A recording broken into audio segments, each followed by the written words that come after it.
नमस्कार, आप देख रहे हैं आवाज इंडिया। मैं हूं आपके साथ आशीष। आम आदमी पार्टी के मुंबई के कार्यकर्ताओं ने नीट के मुद्दे को लेकर विरोध प्रदर्शन किया है। यह प्रदर्शन दादर स्थित स्वामीनारायण मंदिर के पास किया गया है।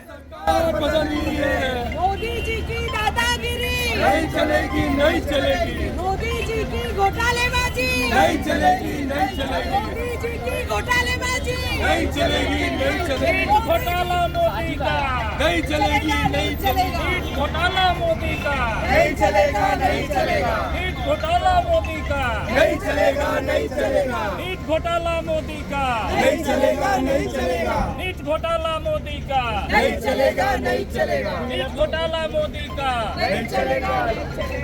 आज शिवसेना की सालगिरह है। इस पर नीतीश राणे ने कहा है, एकनाथ शिंदे और उनके शिव सैनिक बाला साहब द्वारा हिंदुत्व की रक्षा के लिए शुरू की गई पार्टी को शुभकामनाएं देते हैं। वहीं यूबीटी के ग्रुप को आड़े हाथ लिया और पाकिस्तान से कंपैरिजन कर दी। पाकिस्तानी सैनिक बोल दिया उन्हें। ज्वलंत हिंदुत्व आणि मराठी माणसाच्या हितासाठी, महाराष्ट्र धर्माच्या रक्षणासाठी हिंदू हृदय सम्राट बाळासाहेब ठाकरे साहेबांनी स्थापन केलेला पक्ष,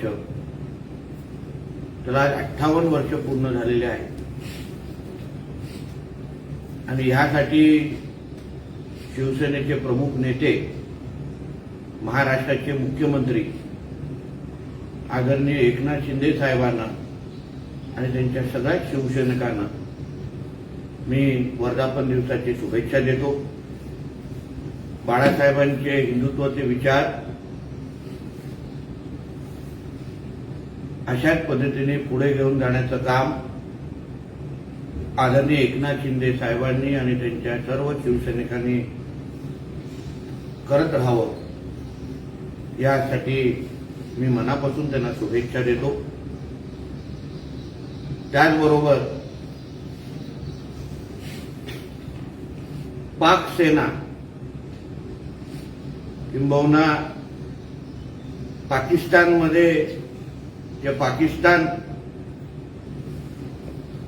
ज्या सेनेची गवगवा होत चाललेला आहे, मोठी होत चाललेली आहे, ती मिया उद्धवची पाक सेनाची पण आज वर्धापन दिवस आहे आणि तोही साजरा आज होतोय। या पाक सेनेच्या प्रचारासाठी पाकिस्तानचे झेंडे सगळीकडे फडकवण्यात आले।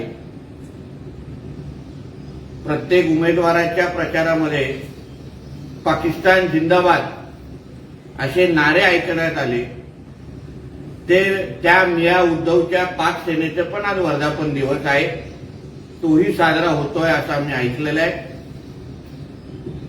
या पाक सेनेमुळे मुंबईमध्ये जागोजागी हिरवे झेंडे आणि पाकिस्तान जिंदाबादचे नारे आज ऐकायला मिळाले तर नवल वाटण्याची गरज नाही, कारण का त्यांचा प्रचार ह्याच पाकिस्तानच्या लोकांनी येऊन, रोहिंग्या आणि बांगलादेशीने येऊन मोठ्या प्रमाणामध्ये मुंबईमध्ये केला आणि म्हणून पाकिस्तान हृदय सम्राट मिया उद्धवजींचा आज पाक सेनेचा पण वर्धापन दिवस आहे। मला आठवतं, जेव्हा 93च्या दंगलीनंतर हिंदू हृदय सम्राट बाळासाहेब ठाकरेंनी जेव्हा मुंबई वाचवली, तेव्हा त्या काळात कोणालाही मुंबईमध्ये हिरवा झेंडा लावण्याची पण हिंमत व्हायची नाही। कुठेही हिरवा झेंडा दिसला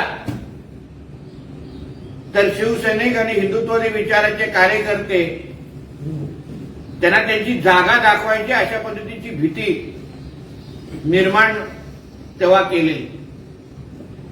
आज ह्या मिया उद्धवमुळे पाकिस्तानचे झेंडे हे बांगलादेशी आणि रोहिंग्या मुसलमान जागोजागी आपल्याला दिसत आहेत। आज मिया उद्धवच्या मेळाव्यामध्ये कधी नाही तर सगळेच गोल टोप्या आहेत आपल्याला पुढे बसून आमचा पाकिस्तान हृदय सम्राट किती चांगला भाषण करतो, किती पाकिस्तानची लाल करतो, हे ऐकण्यासाठी तुडुंब गर्दी होईल. कधी नाहीतर मातोश्रीमध्ये आजकाल गोल टोप्या सत्कार करण्यासाठी बघायला मिळतात असे असंख्य लोक आम्हाला सांगतात. म्हणून कुठे त्या हिंदू हृदय सम्राट बाळासाहेब ठाकरेंचे ज्वलंत हिंदुत्वाचे विचार आणि कुठे ह्या मिया उद्धवचे पाकिस्तानची चाटणारे विचार, हा जो काय जमीन आसमानचा जो फरक झालेला आहे, यासाठीच आम्ही एकनाथ शिंदे साहेबांचा मनापासून आभार मानतो की आज एकनाथ शिंदे साहेबांनी अगर भूमिका घेतली नसती तर आज बाळासाहेबांचं नाव या मिया उद्धवनी त्याच्या पाक सेनेच्या बॅनरवर दिसलं पण नसतं. अशी परिस्थिती आज महाराष्ट्रामध्ये झाली असती. देश दुनिया की बाकी खबरों के लिए देखते रहिए आवाज इंडिया. साथ में सब्सक्राइब करें हमारे चैनल को यूट्यूब, फेसबुक, ट्विटर पर आवाज इंडिया टीवी.